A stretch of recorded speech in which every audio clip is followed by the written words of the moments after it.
Today will start from the topic soil formation. तो हमने देखा था कि किस प्रकार से जो रिसोर्सेज हैं उनको बांटा गया है और अलग अलग हिस्सों में इसको बांटा जाता है डिफरेंट तरीके से। तो यहाँ पर हम सॉइल फॉर्मेशन जानेंगे कि सॉइल बनने में 1 दिन 2 दिन नहीं लगते हैं, बहुत टाइम लगता है। सॉइल बनती कैसे, कि सॉइल कोई आसमान से जैसे बारिश गिरती है पानी आ जाता है, वैसे आसमान से नहीं गिरती है सॉइल। सॉइल बनती है, कैसे बनती है वो देखेंगे। Generally the part of the surface of the earth where in the vegetation grow is known as soil. Soil हमको किसको कहते हैं पहले तो वो बताओ। सॉइल का अर्थ होता है अर्थ का, पृथ्वी का वो पार्ट जिसमें हम वेजिटेशन ग्रो करते हैं, यानी कि चीज़ों को उगाते हैं, उसको सॉइल कहा जाता है। ठीक है, तो सॉइल जो है वो कैसे बनती है। The soil is a thin layer compose of various elements on the surface of the अर्थ। एक पतली सी लेयर होती है। आप जमीन को गड्ढा खोद के, आप जानते हो कि जब हम खेती करते हैं तो पहले ट्रैक्टर से प्लॉइंग किया जाता है, प्लॉइंग करने के बाद फिर फसल बोई जाती है, बीज बोए जाते हैं। लेकिन आप देखते हो कि वो प्लॉइंग की जाती है, वो भी लिमिटेड मात्रा में की जाती है। एक पर्टिकुलर डिस्टेंस होता है, जैसे इतना डिस्टेंस अंदर गया एक्सेट्रा। अगर आप 5 फुट गहरा गड्ढा खोद के उसमें बीज डालोगे तो वो स्प्राउट नहीं होगा। तो कहने का मतलब कि सॉइल बस हम बोलते हैं अपर लेयर, बहुत पतली लेयर है जिसको हम सॉइल बोल सकते हैं, और उसके अंदर सारे एलिमेंट्स हैं जो कि पेड़ पौधों के ग्रो होने के लिए चाहिए। अपर लेयर के अंदर, अंदर नहीं डाल सकते हो आप, अपर लेयर के अंदर ही होता है। इसमें क्या क्या होता है ये देखते हैं। मिनरल्स, ह्यूमिडिटी, ह्यूमस, एयर, ये सब चीज़ें अपर लेयर के अंदर होती हैं। अगर आप गहराई में जाओगे तो आप अंदर एयर नहीं मिलेगी आपको, तो इस कारण से पौधे ग्रो नहीं हो पाएंगे। The parental rocks lie below the soil. Soil is formed due to material available through the denudation. Biotic remnants, humidity and air gets mixed up with it. In other words, the soil is a natural mixture of minerals and biotic elements which have the capacity to grow and develop vegetation.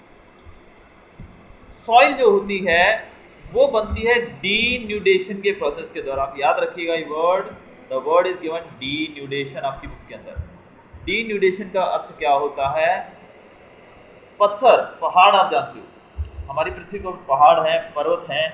अब जो पत्थर होते हैं, rocks जो होते हैं, क्या होता है जब धूप, मॉर्निंग के टाइम में धूप जब होती है तो वो जो पत्थर रहते हैं, रॉक्स रहते हैं, वो गर्मी के कारण एक्सपैंड हो जाते हैं।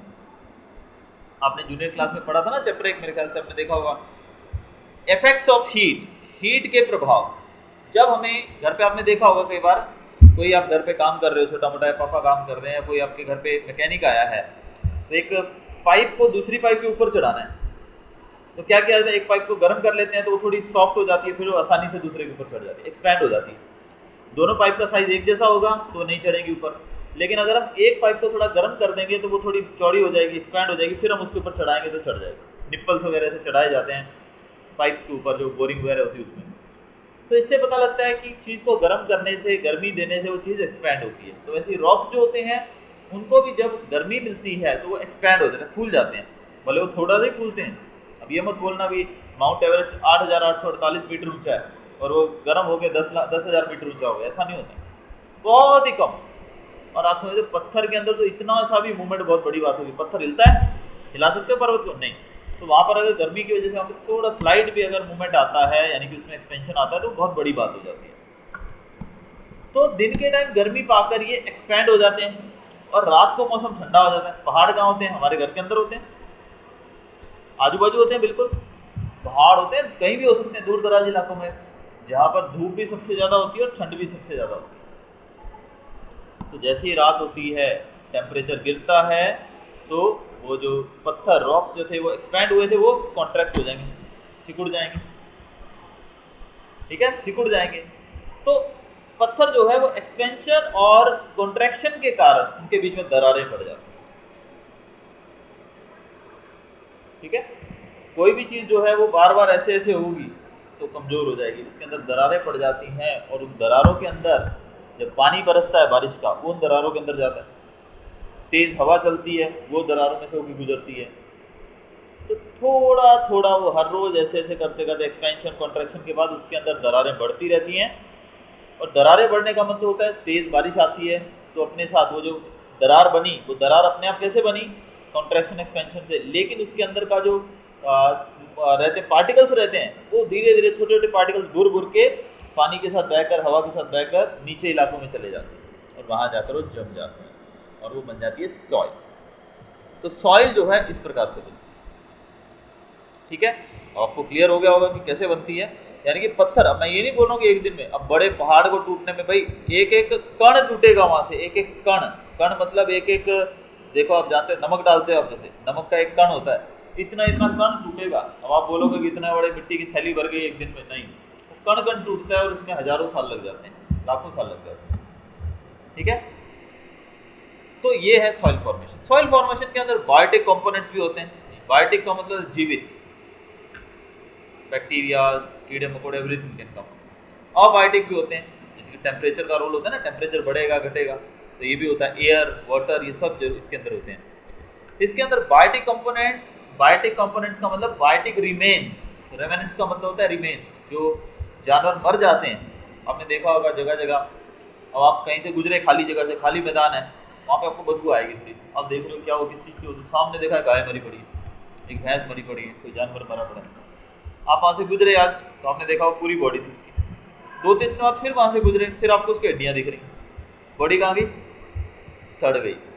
बॉडी को बैक्टीरिया ने खा लिया, उसको सड़ा दिया, और वो सड़कर वो वहीं पर ज़मीन में ही मिल जाते हैं, तो वो भी काफ़ी हद तक मिट्टी जो है वो बन जाती है उससे। तो इसमें बायोटिक रेमेनेंट्स यानी कि जीवित प्राणियों की डेड बॉडीज, उनके अवशेष, उनके रिमेन्स, फिर ह्यूमिडिटी होती है, एयर होता है, ये सब मिलकर हमारी सॉइल को बनाते हैं। तो सॉइल के अंदर मिनरल्स भी होते हैं और बायोटिक कंपोनेंट्स भी होते हैं। बायोटिक मतलब जीवित, बायोटिक अबायोटिक में कभी कंफ्यूज नहीं होना, कभी भी इसके बारे में पूछा जाता है तो बायोटिक का मतलब होता है लिविंग थिंग्स, अबायोटिक होता है नॉन लिविंग। लिविंग में आप कोई भी प्राणी लिख सकते हो, नॉन लिविंग में एयर, वाटर, सनलाइट, टेम्परेचर, वो सब नॉन लिविंग में आता है।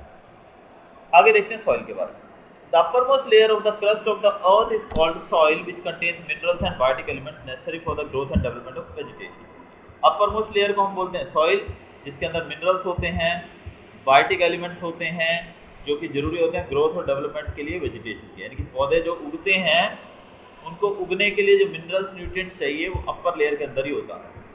Although their proportion is not the same everywhere, लेकिन क्या हर एक सॉइल उपजाऊ होती है, फर्टाइल होती है? किसी भी सॉइल में खेती कर सकते हो आप? नहीं, हर सॉइल के अंदर खेती नहीं हो सकती है, हर सॉइल के अंदर खेती नहीं हो सकती है, क्योंकि उसके अंदर जो न्यूट्रिएंट्स होते हैं, जो मिनरल्स होते हैं, वो हर जगह पर सेम नहीं होते, हर जगह पर सेम नहीं। Thus soil is a layer of the surface of the matter formed due to the mixture of the scattered material of the parental rock and vegetation. Factors of denudation prepare very thin layer through the denudation of rocks. अब जिस rock से वो मिट्टी बनी होती है, अब जैसे एक बड़ा पहाड़ है, उससे जो मिट्टी बनी, सॉइल बनी, वो बहकर एक जगह पर जाकर बस गई, एक ढलान वाली जगह पे। अब ऑब्वियसली एक बात तो क्लियर है कि भी जो रॉक जहाँ पर होगा उसकी मिट्टी उसके आजू बाजू में ही बनेगी जाके। अब यहाँ पे भी अमेरिका में कोई रॉक टूटा और उसकी मिट्टी इंडिया में तो आएगी नहीं, या फिर केरला में कोई रॉक अगर उससे डीन्यूडेशन से मिट्टी बन रही है तो केरला से वो पंजाब में तो आएगी नहीं, इतनी दूर तो पानी नहीं बह के जाता ना, तो पानी और हवा कहाँ जाती है, वो नियर बाई रहेगी। तो वहाँ पर जो ढलान वाली जगह होती है, नीचे जगह, वहाँ जाके वो बस जाएगा, पानी मिट्टी जम जाएगी वहीं पर जाके। तो जिस रॉक से वो बनी है मिट्टी, उस रॉक को बोलते हैं पेरेंटल रॉक। पेरेंटल मतलब समझो कि उसके माँ बाप, क्योंकि उससे वो बनी है, उसको बोलते हैं पेरेंटल रॉक।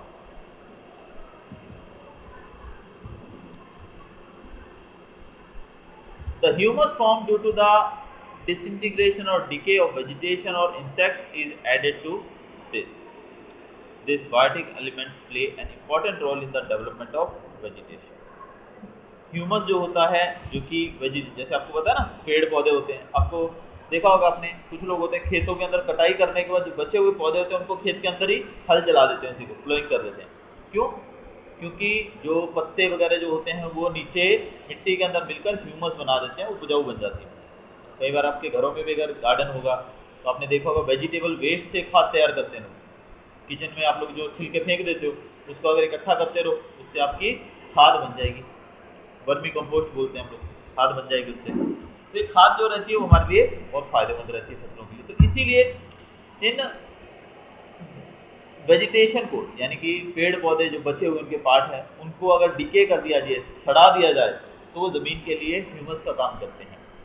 इसके साथ साथ इंसेक्ट्स जो होते हैं, कीड़े मकोड़े जो होते हैं, वो भी उनकी बॉडी से जो निकलता है, गंदगी निकलती है, वो हमारे लिए बहुत फायदेमंद है। गाय का गोबर खेतों में नहीं डालते हैं, गाय का गोबर डालते हैं, ठीक है। आपने गांव में देखा होगा, तो गांव में तो घरों के अंदर लोग मुर्गियां पालते हैं, इवन घरों के अंदर गाय भैंसे सब कुछ होता है। तो उन सब के जो गाय भैंसों के गोबर वगैरह होते हैं, उसको घर के बाहर ही सारा कचरा घर के बाहर फेंक दिया। पेड़ भी बहुत होते हैं घर के अंदर, नीम है, ये है, वो है, XYZ। अब वो जो भी पत्ते गिरते हैं, उनको सुबह झाड़ू लगा के वो बाहर एक जगह बनाई होती है जहाँ पे गोबर इकट्ठा करते हैं, वहीं डाल देते हैं सारा।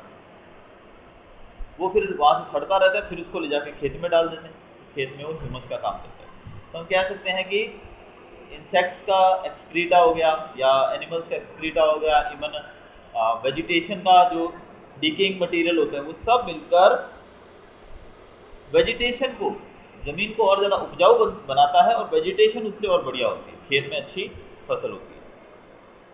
The climatic impact in the duration of soil formation is so important and widespread that the soil formed of different types of rocks in that region over a long time is the same. So the soil formed out of the same parental rock under different climatic influence is different. Soils are classified on the basis of their color, climate, parental rock, structure, humus, etc. अब अलग अलग जो soil बनती है वो अलग अलग पहाड़ों से, अलग अलग रॉक से बनेगी। रॉक मतलब पत्थर से बनेगी, अलग अलग, ठीक है। तो हर एक रॉक से मिलने वाली एक ही पेरेंटल रॉक से बनी हुई सॉइल अलग अलग हो सकती है? नहीं हो सकती है वैसे तो, लेकिन अंडर सम कंडीशन, जैसे कि क्लाइमेट के कारण एक ही पेरेंटल रॉक से मिलने वाली मिट्टी जो है वो अलग अलग भी हो सकती है। क्या एक फादर, माँ बाप एक ही हैं लेकिन बच्चे सारे एक जैसे होते हैं? पुरानी मूवीज नहीं देखी क्या, अमिताभ बच्चन शशि कपूर की? दोनों भाई होते हैं, अमिताभ बच्चन गलत काम करता होता है और शशि कपूर इंस्पेक्टर बना होता है, होते तो दोनों एक ही माँ बाप के बच्चे ना। तो वैसे ही यहाँ पर भले रॉक एक ही है पेरेंटल, लेकिन उससे बनने वाली मिट्टी जो है, सॉइल है, वो अलग अलग हो सकती है। इसके ऊपर क्या क्या चीज़ों पर डिपेंड करती है वो चीज़?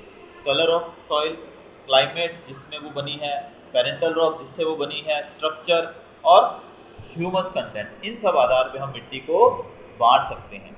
तो अब हम पढ़ेंगे सॉइल के टाइप्स के बारे में। ये डेफिनेशन आपको याद रखनी है, ICAR क्या होता है, ये वन वर्ड में पूछा जाता है, Indian council of agricultural research.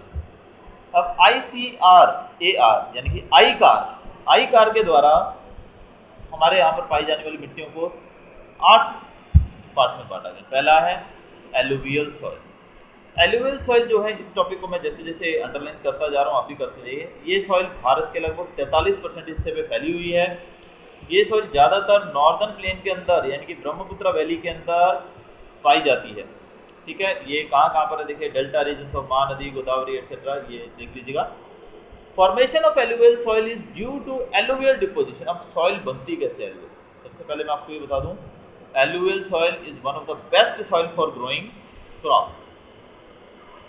तो जहाँ पर खेती अच्छी होती है, या एलुवियल सॉइल जहाँ पे होती है, वहाँ पर खेती ऑलरेडी अच्छी होती है। नॉर्दर्न प्लेन्स, उत्तर भारत है, उत्तर भारत खेती में सबसे ज़्यादा आगे है।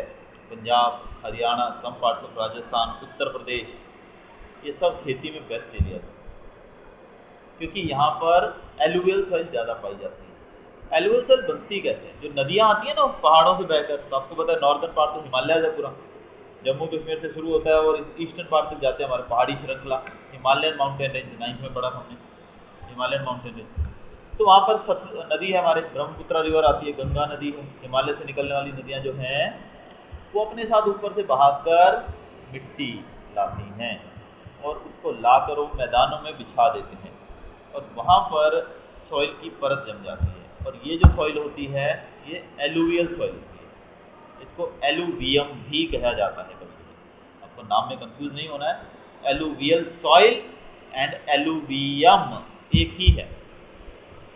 अब ये उपजाऊ कैसे है? इसके अंदर पोटाश की मात्रा काफ़ी होती है, फॉस्फरिक एसिड काफ़ी होता है, लाइमस्टोन काफ़ी होता है, लेकिन इस सॉइल के अंदर नाइट्रोजन और ह्यूमस कम होता है। लेकिन अगर इस सॉइल के अंदर पल्सेज मतलब दाल उगाई जाए तो दाल उगाने से नाइट्रोजन की कमी को पूरा किया जा सकता है। अब देखो, फसलें अलग अलग उगाने से भी ज़मीन के अंदर फर्क पड़ता है, ठीक है। नाइट्रोजन की कमी को पूरा करने के लिए दाल जैसे होते हैं ना, दाल हो गए, बीन्स हो गए, ये चीज़ें उगाई जाएँ तो ज़मीन के अंदर नाइट्रोजन की मात्रा बढ़ती है। क्योंकि जो बीन्स और पल्सेस जैसे पौधे होते हैं ना, उनकी जड़ों के अंदर एक बैक्टीरिया होता है जिसको राइजोबियम कहा जाता है, जो कि आपने साइंस में पढ़ा होगा, शायद नाम याद आ रहा है, राइजोबियम। राइजोबियम बैक्टीरिया होता है जो कि नाइट्रोजन की, जो एटमॉस्फेयर के अंदर नाइट्रोजन उसको फिक्स करता है, ठीक है, जिसको नाइट्रोजन फिक्सेशन कहा जाता है। आपने पढ़ा होगा या भी पढ़ोगा, नाइट्रोजन फिक्सेशन। आप यहाँ पर कौन कौन सी चीज़ें उगा सकते हो आप इस मिट्टी के अंदर, देखो wheat, paddy, sugar cane, jute, maize, तो आप कुछ नाम याद कर लेना कौन कौन से इसमें उगाए जाते हैं। आगे हम देखेंगे रेड सॉइल के बारे में। रेड सॉइल नाम ही बता रही है, रेड मतलब लाल, लाल मिट्टी। देखिए बहुत सारी मिट्टियाँ कहीं लाल होती है, जमीन की खुदाई से निकलती है। तो रेड सॉइल जो है वो भारत में कितनी जगह पर है, सिर्फ 19% जगह पर। कितनी जगह, 19%। ये तमिलनाडु से लेकर बुंदेलखंड नॉर्थ तक फैला हुआ है, राजमहल से लेकर ईस्ट में कच्छ तक, Rajmahal hills in east up to Kutch in Rajasthan, Rajasthan और कच्छ तक ये फैला हुआ है।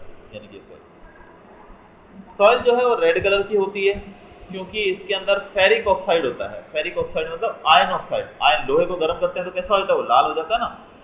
तो ये सॉइल जो है आयन ऑक्साइड के कंटेंट के कारण लाल होती है। और जैसे जैसे इसके अंदर हम नीचे उतरते जाएंगे, ऊपर लाल सॉइल होगी, नीचे जाएंगे तो येलो सॉइल मिलेगी आपको, कलर येलो होता जाएगा। इसके अंदर लाइम, ग्रेवल और कार्बोनेट जैसी चीज़ें नहीं होती हैं। ये तीनों तत्व, न्यूट्रिएंट्स इसके अंदर नहीं होते हैं, तीनों एलिमेंट्स इसके अंदर नहीं होते हैं। इनके अंदर, इस सॉइल के अंदर lime, magnesium, phosphate, nitrogen, potash, इन चीज़ों की बहुत कमी होती है। Crops like millet, cotton, wheat, jowar, linseed, groundnut etcetera are grown in this soil. इस सॉइल के अंदर कुछ फसलें उगाई जा सकती हैं जिनका नाम यहाँ दिया गया है, कोई भी 4-5 फसलें अपने माइंड में उतार लीजिए। अब हम काली मिट्टी के बारे में पढ़ेंगे जिसको हम ब्लैक सॉइल कहते हैं। ब्लैक सॉइल जो है वो भारत में लगभग 15% एरिया पर है और ये डेक्कन लावा के स्प्रेड होने से बनी है। यानी कि ज़मीन से ज्वालामुखी फटा था जो, उसके कारण जो ज्वालामुखी से अंदर से लाल लाल लावा निकलता है वो ठंडा होकर काला हो जाता है, इसीलिए इसको ब्लैक सॉइल कहा जाता है। महाराष्ट्र, मध्य प्रदेश, आंध्र और गुजरात, कर्नाटका के कुछ पार्ट्स के अंदर भी ये मिट्टी पाई जाती है। इसके अंदर ion, lime, calcium, potash, aluminium और मैग्नीशियम कार्बोनेट्स की मात्रा काफ़ी होती है और ये बहुत ही फर्टाइल मानी जाती है, बहुत ही उपजाऊ मानी जाती है। This soil also has the capacity of retaining more moisture. ये सॉइल मॉइस्चर को ज़्यादा समय तक रख सकती है। यानी काली मिट्टी होती है ना, उसमें आपने पानी थोड़ा डाल दिया तो पानी उसमें काफ़ी देर तक टिकेगा। कुछ सॉइल्स होती हैं जिसके अंदर पानी डालेंगे तो शाम तक वो सूख जाएगी, लेकिन कुछ सॉइल होती है जो पानी को ज़्यादा पकड़ के रखती है। तो ये सॉइल जो है पानी को ज़्यादा समय पकड़ कर रखती है। Whenever the moisture drives up, जैसे ही ये इसके अंदर से पानी सूख जाता है ना तो इसके अंदर दरारें पड़ जाती है। पिक्चर में आप देख सकते हो, देख रहे हो ना कैसे दरारें पड़ गई हैं। तो इसको बोलते हैं फिशर्स। क्या बोलते हैं ये दरारों को? फिशर्स। तो इसके अंदर फिशर्स पड़ जाते हैं। इसके अंदर कौन कौन सी फसलें उगती हैं वो आप नाम याद कर लीजिएगा। और ये सॉइल जो है ये सबसे ज़्यादा कॉटन के लिए उपजाऊ होती है। इस सॉइल के अंदर कॉटन क्रॉप को आसानी से उगाया जा सकता है और बेस्ट मानी जाती है कॉटन के लिए, इसीलिए इस सॉइल को एक और नाम भी दिया गया, black soil and black cotton soil. इसको ब्लैक कॉटन सॉइल के नाम से भी जाना जाता है। अंडरस्टूड? आगे हम देखेंगे लेटराइट सॉइल के बारे में। लेटराइट का मतलब जो होता है लेटर, लैटिन भाषा से वर्ड लिया गया लेटर, जिसका मतलब होता है ब्रिक, ईंट, और इसका कलर भी लाल होता है। लेटराइट सॉइल कैसी होती है? लाल। क्यों? क्योंकि इसके अंदर आयन ऑक्साइड होता है। आयन ऑक्साइड जब ये सॉइल गीली होती है तो मक्खन की तरह चिकनी हो जाती है। यानी कि लेटराइट सॉइल को आप नाम से समझ सकते हो, चिकनी मिट्टी बोल सकते हैं। सुना होगा ना, चिकनी मिट्टी होती है जिसके ऊपर पाँव पड़ते ही गिर जाता है आदमी, फिसल जाता है, तो ये वैसी सॉइल होती है। तो कहीं पर आप ऐसे गिरो ना तो समझ जाना ये लेटराइट सॉइल पे गिरे, तो उसको पकड़ लेने का। गिरा था क्या आज भी? Very good. तो लेटराइट सॉइल थी जहाँ गिरा था, ठीक है। तो लेटराइट सॉइल मतलब पानी के कांटेक्ट में आने से एकदम मक्खन की तरह चिकनी हो जाती है, लेकिन जब सूख जाती है तो बहुत हार्ड हो जाती है सूखने में। इसीलिए इससे बर्तन वगैरह चीज़ें बनाए, पहले पुराने समय में खिलौने विलौने बनाए जाते थे, खेलने हर चीज़ मिट्टी से ही बनती थी बर्तन में, तो इसी से बनती होगी। क्योंकि ये क्या है कि एक तो चिकनी होती है, आसानी से इसको शेप दे के रख दो, जब सूख जाएगा तो एकदम कड़क हो जाएगा।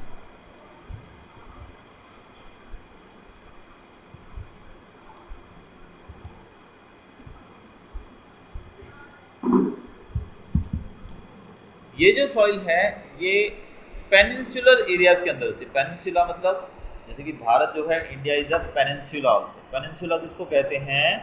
पेनिनसुला कहा जाता है ऐसी पार्ट ऑफ अर्थ को जिसके तीन तरफ पानी हो। अब हमारा साउथ इंडिया देखो, एक तरफ अरेबियन सी, एक तरफ बे ऑफ बंगाल, एक तरफ इंडियन ओशन। तो भारत जो है it is a peninsula also, जो तीन तरफ से पानी से घिरा हुआ है। तो पेनिनसुलर एरिया जो होते हैं ये इन जगहों पर ज़्यादा पाई जाती है। इस सॉइल के अंदर क्या क्या होता है? आयरन, पोटाश और एल्यूमिनियम की मात्रा बहुत होती है। ये सॉइल ज़्यादा फर्टाइल नहीं होती है, लेकिन इसके अंदर cotton, paddy, ragi, sugarcane, tea, coffee, cashew जैसी चीज़ें उगाई जा सकती हैं, लेकिन आफ्टर यूजिंग फर्टिलाइज़र, मतलब आपको फर्टिलाइज़र का उपयोग करना पड़ेगा। फर्टिलाइज़र के उपयोग के बिना यहाँ पर खेती नहीं होगी। ठीक है, कुछ प्रॉब्लम? तो डेजर्ट सॉइल जो है वो उन एरियाज में पाई जाती है जो कि एरिड है या फिर सेमी एरिड, यानी कि जहाँ पर बारिश कम होती है या फिर बहुत कम होती है या फिर कम होती है, सब हो सकते हैं। ये सॉइल सैंडी, रेतीली होती है। डेजर्ट तो पता है ना आपको, रेत होती है, रेतीली मिट्टी होती है, और इनफर्टाइल, ये उपजाऊ नहीं होती है। इसके अंदर मिनरल्स होते हैं, लेकिन राजस्थान, हरियाणा, पंजाब के कुछ पार्ट्स, ऐसी जगहों पे ये सॉइल पाई जाती है भारत के अंदर, और गुजरात के अंदर भी, कच्छ के अंदर ये सॉइल पाई जाती है, और सौराष्ट्र में भी पाई जाती है। लेकिन इरिगेशन फैसिलिटीज़ के सुधरने के कारण, इरिगेशन मतलब होता है खेतों में जो पानी प्रोवाइड किया जाता है, सिंचाई व्यवस्था, तो सिंचाई व्यवस्था के सुधरने के कारण अब इन एरियाज़ के अंदर भी, राजस्थान, गुजरात, सब जगहों पर खेती अच्छी होने लगी है। लेकिन इसके अंदर मिलेट और ज्वार जैसी चीज़ें ही ज़्यादा उगाई जाती है, यानी कि हर एक फसल इसमें नहीं उगाई जा सकती है। राजस्थान के अंदर एक समय था जब राजस्थान का नाम आता था हम बोलते डेजर्ट, बट आज जो है Rajasthan is not a desert. Rajasthan आज बहुत ही ऐसी स्टेट्स के अंदर शामिल हो गया जो कि हरी भरी है। तो राजस्थान का वो पार्ट जो पंजाब को टच होता है, उस पार्ट के अंदर खासकर इंदिरा गांधी कैनल सिस्टम शुरू हुआ है, इंदिरा गांधी नहर परियोजना। उस कैनल के द्वारा राजस्थान के हर एक पार्ट में पानी पहुंचाया जाता है, और इस कारण से खेती अच्छी होने लगी है। माउंटेन सॉइल देखते हैं। माउंटेन सॉइल वो होती है जो पहाड़ी ढलानों पे पाई जाती है, और वैलीज, घाटियां बोलते हैं, जो दो पहाड़ों के बीच की जगह होती है घाटी, वहां पर ये सॉइल पाई जाती है। तो भारत के अंदर आप जानते हो ज़्यादातर जो पहाड़ी इलाके हैं वो नॉर्दर्न पार्ट में हैं, तो ज़्यादातर ये सॉइल वहीं पाई जाती है, और ये हाइट पे पाई जाती है। It is found almost at the height of 2700 metre to 3000 metre. 2700 metre ऊपर जाएंगे, वहाँ पर ये सॉइल आपको देखने को मिलेगी। ये सॉइल जो है इसकी थिन लेयर होती है, बहुत ही पतली लेयर होती है, और अंडर डेवलप्ड होती है, अच्छे से डेवलप नहीं होती है बहुत ज़्यादा, स्ट्रॉन्ग बोलते हैं ना, क्योंकि ढलान पे होती है, तो ढलान पे इतना ज़्यादा पकड़ नहीं बन पाती है उसकी। ये सॉइल जो है ये असम, दार्जिलिंग, उत्तराखंड, कुल मिला के पहाड़ी इलाके जो उनके नाम आपको पता है, इंडिया के हिल स्टेशन आपको पता ही होंगे काफ़ी, उन सब एरियाज में पाई जाती है। हिमालयाज के अंदर भी ये सॉइल जो है वो जनरली पाई जाती है, और इसके अंदर पाइन और चीड़ जैसे पेड़ उगते हैं। फॉरेस्ट सॉइल की तरफ चलते हैं। ये सॉइल जो है ये लगभग 3000 मीटर से लेके 3100 मीटर की ऊंचाई तक पाई जाती है। देखिए ये भी हाइट पे पाई जाती है, और ज़्यादातर इसके अंदर कॉनिफरस फॉरेस्ट होते हैं। कॉनिफरस फॉरेस्ट का मतलब होता है कोण के शेप के। कोण का शेप आपको पता है कैसा होता है? कोण आप समझते हो, मैथमेटिक्स में आपने पढ़ा है, तो आपने देखा होगा इस तरह क्रिसमस ट्री, क्रिसमस ट्री कैसा होता है? इसी एक आकार का होता है। तो इसको इस तरह से क्यों बनाया जाता है? क्योंकि ये हाइट देखो 3000 मीटर की ऊंचाई पे, तो ऊंचाई के ऊपर बर्फबारी भी होती है, बर्फ गिरती है हाइट पे, हाइटेड प्लेसेस में। तो अगर ये पेड़ ऐसा चौड़ा होगा नीम के पेड़ की तरह, तो इसके ऊपर बर्फ जम जाएगी आके, तो वजन हो जाएगा, तो टूट जाएगा पेड़ पूरा। इसीलिए यहाँ पर कॉनिफरस फॉरेस्ट होता है। इस तरह के पेड़ होते हैं कोण के शेप में, ताकि बर्फ गिरे तो वो स्लाइड होकर नीचे चली जाए। तो नेचर ने हर चीज़ एक प्लान से बनाई है। नेचर यानी कि भगवान ने जो कुछ बनाया ना, सिस्टमेटिक बनाया। हम सोचते हैं कि ये पेड़ ऐसे क्यों, वो ऐसे इसलिए बनाया ताकि वजन उसके ऊपर ना आए बर्फ का, और टूटे। ठीक है, अब इन जगहों के नाम आपको पता है, ये भी पहाड़ी इलाकों में आ सकती है सब जगह पर soil. The surface of the earth is covered by the shaded leaves of the trees, and the upper part of the land becomes black due to the increase in the humus caused due to decaying leaves. अब ये जो पेड़ होते हैं ये ज़्यादातर ठंड के कारण इनके पत्ते जो हैं वो एक सीजन में गिर जाते हैं, तो ज़्यादातर लैंड जो है वो पत्तों से कवर्ड रहता है ज़मीन, और पत्तों के सड़ने से ह्यूमस बनता है, जिससे सॉइल जो है वो ह्यूमस के अंदर बहुत ही बेस्ट होती है, यानी कि उपजाऊ होती है कभी। ये ब्लू से रेड कलर में बदल जाती है जब ये ज़मीन पे पहुंचती है, ज़मीन के अंदर। इसके अंदर चाय, कॉफ़ी, स्पाइसेस, वीट, मेज़, बार्ली, पैडी जैसी चीज़ें उगाई जाती हैं, लेकिन भारत के अंदर ये हर जगह पर पाई नहीं जाती, बहुत ही कम जगह। लास्ट टाइप ऑफ सॉइल जो हमारी है वो है मार्शी और पीटी सॉइल। ये सॉइल जो है ये ह्यूमिड प्लेसेस में ज़्यादा होती हैं, यानी कि नमी वाली जगह जहाँ पर हमेशा बारिश होती रहती है, नमी बनी रहती है। During rainy season, this land is submerged underwater, and when the water recedes, paddy can be grown. ये एरिया होता है जो हमेशा पानी में डूबा रहता है। रिवर के आजू बाजू का एरिया हो गया, समंदर का, तो हमेशा पानी में डूबा रहता है। लेकिन पानी जब घटता है, पीछे जाता है पानी, तो पानी इसमें कम होता है, तो वहाँ पर आप पैडी उगा सकते हैं। पैडी मतलब होता है चावल। चावल पानी के अंदर उगाया जाता है। चावल सूखी खेत में नहीं उगता है, खेत के अंदर पानी होता है, पानी के अंदर चावल के पौधे लगाए जाते हैं। तो जब पानी कम हो जाता है, पानी जैसे नदी का पानी इतना खड़ा हुआ है, वो धीरे धीरे कम होते होते वो जब एकदम लेवल पे आ जाएगा, फिर उसके अंदर पैडी उगाने की कोशिश की जाती है। ये सॉइल जो है इसके अंदर बायोटिक एलिमेंट्स और मिनरल्स बहुत होते हैं, लेकिन इसके अंदर पोटैश और फॉस्फेट की कमी होती है। ये सॉइल उड़ीसा, बंगाल, तमिलनाडु, नॉर्दर्न बिहार और उत्तराखंड जैसी जगहों में पाई जाती है। ये सॉइल भी काफ़ी कम मात्रा में भारत में पाई जाती है, क्योंकि ऐसे एरियाज कम हैं।